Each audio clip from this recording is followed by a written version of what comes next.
ஏன் நிறைய பேர் கடன் அடையல? ஏன் நிறைய பேர் கடன்ல சிக்கி இருக்கிறோம்? ஏன் கடன் அடைப்பதற்கு முயற்சி எடுக்கிறோம்? கடன் அடைப்பதற்கான வழிகளை தேடுறோம், கடன் அடையவே மாட்டுது. என்னென்னமோ பண்ணி பார்க்குறோம், கடன் அடைய மாட்டுது.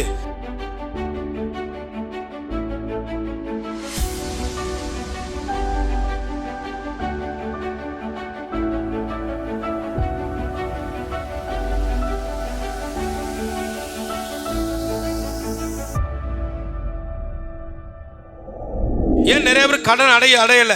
ஏன் நிறைய பேர் கடன்ல சிக்கி இருக்கிறோம்? ஏன் கடன் அடைப்பதற்கு முயற்சி எடுக்கிறோம், கடன் அடைப்பதற்கான வழிகளை தேடுறோம், கடன் அடையவே மாட்டுது. என்னென்னமோ பண்ணி பார்க்குறோம், கடன் அடைய மாட்டுது.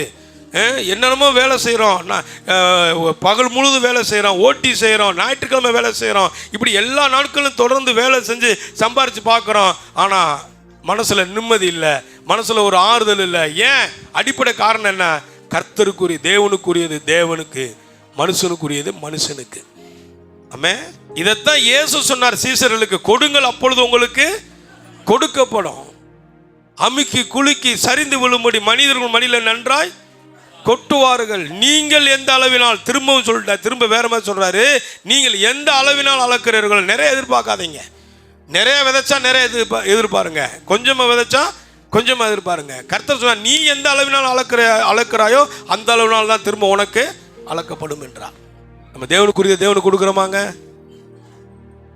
கொடுக்குறீங்களா? எத்தனை பேர் கொடுக்குறீங்க? தேவனுக்குரிய தேவனுக்கு கொடுக்கணும்.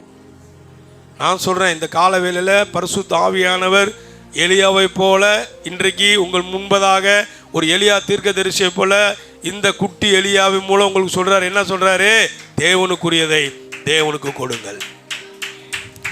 முதலாவது தேவன் என்ன பண்ணுங்கள்? கொடுங்கள். கொடுங்கள் அப்பொழுது உங்களுக்கு கொடுக்கப்படும். எந்த அளவினால் அளக்கிறீர்களோ அந்த அளவினால் திரும்ப உங்களுக்கு அளக்கப்படும். அப்போ அளக்கிற விதம், கொடுக்கிற விதம், தேவனுக்கு கொடுக்கிற விதங்கள் ரொம்ப முக்கியம். நம்மளுக்கு வருமானமே இல்லைனாலும் கூட நம்ம சூழ்நிலைகள் மாறினா கடவுளுக்கு கொடுத்தாதான் மாறும். ஆண்டவர் பிள்ளைகளாக இருந்தா கடவுளுக்கு கொடுக்காம இந்த சூழ்நிலை மாறணும்னு சொல்லி எண்ணுவது தப்பு. ஆமே.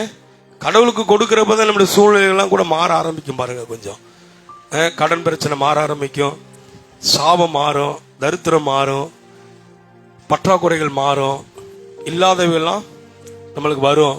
எப்போ வரும்னா, இதெல்லாம் கடவுளுக்கு நம்ம எப்போ அதிகமாக கொடுக்குறோமோ, முழு மனதோடு உற்சாகத்தோடு எப்போ கொடுக்குறோமோ அப்பொழுது இதெல்லாம் நம்மளுக்கு திரும்ப வரும் என்று சொல்லப்படுகிறது.